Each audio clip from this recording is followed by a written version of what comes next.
broken anytime soon. McEnroe is the only male player in his slice and volleys. As a result, his slice shots did not float too much, and in top spots since the French Open started in 1984, he was not an... No, nothing volley.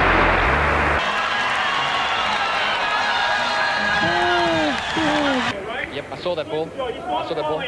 Yeah. 2 inches out his hand. Won the Wimbledon tournament 5 times in a row from 1976. There's a kind of opponent that beats you with power. You understand that loss. There is a kind of opponent that beats you with speed. You understand that too. And then there is the kind of opponent that beats you, and when it is over, you sit in the locker room and you genuinely cannot explain what happened. You hit good shots. You executed your game plan. You did almost everything right. And you still lost, clearly, decisively.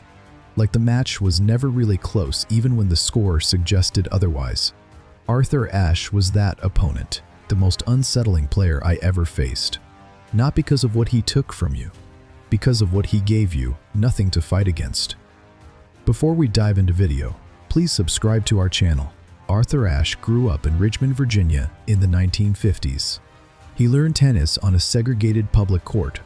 There were parks he could not enter, clubs he could not join, tournaments he could not enter simply because of the color of his skin.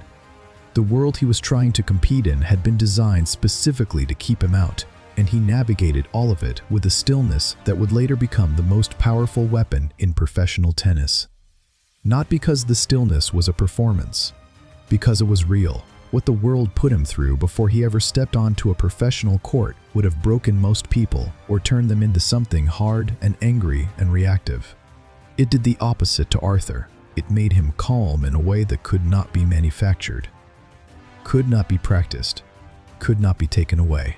I want to start with the serve because that is where every match against Arthur actually began, and where most of them were quietly decided before the first rally even happened. He was tall and lean, and the motion was fluid in a way that disguised everything. The pace was deceptive. You would see the ball leave his racket, and your feet would begin moving at a certain speed because your brain had estimated where it would land and how fast it would arrive. Your brain was wrong, not by a lot, just enough. The ball arrived slightly earlier than expected, or slightly wider than expected, and suddenly your contact was off, and the return went short, and Arthur was already moving forward, and the point was already over. That half second of miscalculation was all he needed. He did not overpower you on a serve, he miscalibrated you. And once a player has miscalibrated you, it takes several games to recalibrate, and by then the damage is already done. The variety was what made him genuinely impossible to prepare for. Most players at the elite level have tendencies, patterns, things they go to under pressure, a serve direction they favor on a big point, a ground stroke combination they return to when the match is tight. You study enough tape and you find those patterns and you build a game plan around disrupting them. I studied Arthur before every match we played. I found patterns. I built the plan. I arrived with real confidence that I understood what was coming, and then Arthur did something he had never done on tape. Not because he was improvising randomly, because he had studied me the same way I had studied him. And he already knew what I was expecting. The patterns I had found were patterns he had chosen to show me. What he showed up with on match day was something else entirely. Here's the thing about Arthur that I have thought about many times over the years. He was one of the most intelligent players the game has ever produced, and that intelligence was not obvious. It did not announce itself. With John McEnroe, you could see the intelligence in real time, the eyes moving, the adjustments happening visibly between points. With Arthur, it was invisible. He had already done the thinking before the match started. Every decision he made on court looked spontaneous because the preparation behind it was so thorough that execution looked effortless. I remember one match where I felt I had taken control of the third set. I was dictating. I was finding my rhythm. And Arthur made 3 small adjustments, not dramatic changes, just 3 quiet shifts in where he was standing and how early he was taking the ball. And the control I thought I had was simply gone. No argument, no drama, just gone, and I had not even noticed it happening until it was already done. His mental composure was something I have never seen duplicated. Not before him and not after. Every player I faced had a tell under pressure. Something small, a tighter grip, a slightly faster walk between points, a change in the breathing. Even the greatest players I competed against had moments in tight matches where you could see the weight of the situation pressing on them.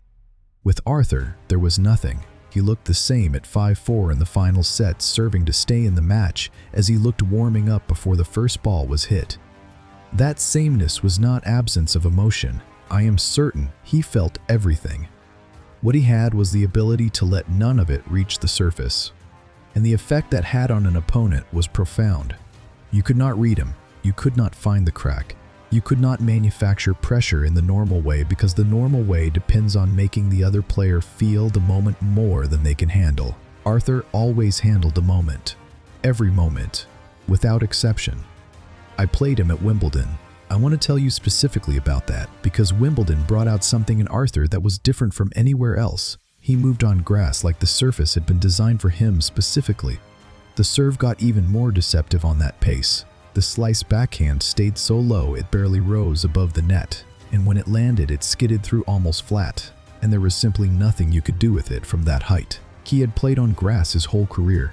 He understood every inch of how a ball behaved on that surface in those conditions at that pace. And the intelligence I described earlier became even more dangerous on grass, because grass rewards precision, and Arthur was the most precise player I ever faced. Not the most powerful, the most precise. There is a difference, and on grass that difference is everything.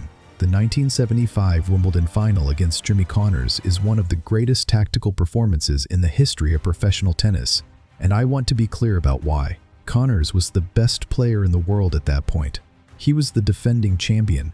He was 22 years old and at the absolute peak of his physical powers. He was aggressive and relentless, and he fed on pace and on confrontation and on the energy of big matches. He had beaten almost everyone. Arthur came onto that court and took away every single thing Connors needed to play his game. He served wide to pull Jimmy off the court instead of into his body. He hit with heavy slice instead of pace, giving Connors nothing to redirect and nothing to react to aggressively.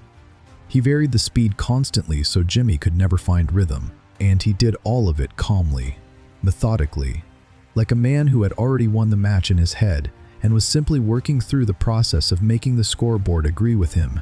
Connors had no answer, not because he played badly, because Arthur had designed a plan so specific, so precise, so perfectly fitted to Jimmy's weaknesses that the plan itself was the victory. The tennis was just the execution of something that was already finished before it began. What I respected most about Arthur, and I mean this completely, was that he never reduced himself to just a tennis player. He carried more than a racket onto every court he ever walked onto. He carried Richmond, Virginia, and every segregated park and every club that would not let him through the door. He carried every young player who looked like him and needed to see someone who looked like him standing on the biggest courts in the world. He carried all of that, and he never let it become a burden you could see. He turned it into posture, into stillness, into a quality of presence that nobody else in the history of the game has ever had. Most champions play for trophies. Arthur played for something larger than trophies, and the players who face someone competing for something larger than themselves feel it across the net. You feel the weight of it. You feel what it means to the person on the other side. And that feeling changes how you play. Not always in ways you can explain, but it changes you. He won the US Open. He won the Australian Open. He won Wimbledon. He became the first black man to win each of those 3 championships. He represented his country in the Davis Cup with a record that no American has matched. He did all of this while fighting for access to tournaments in South Africa, while speaking publicly on issues that cost him relationships and opportunities, while conducting himself with a dignity that made people who had tried to diminish him look small in comparison. Then, after his career, a blood transfusion during heart surgery infected him with HIV, and he spent his final years turning that too into something larger than himself. He started a foundation. He worked on education. He kept going. He kept contributing. He kept being precisely who he had always been. I was asked once to name the most complete player I ever faced. I gave a careful answer at the time. I named statistics. I named titles. I named the technical qualities that made certain opponents so difficult. But the honest answer is Arthur Ashe, not because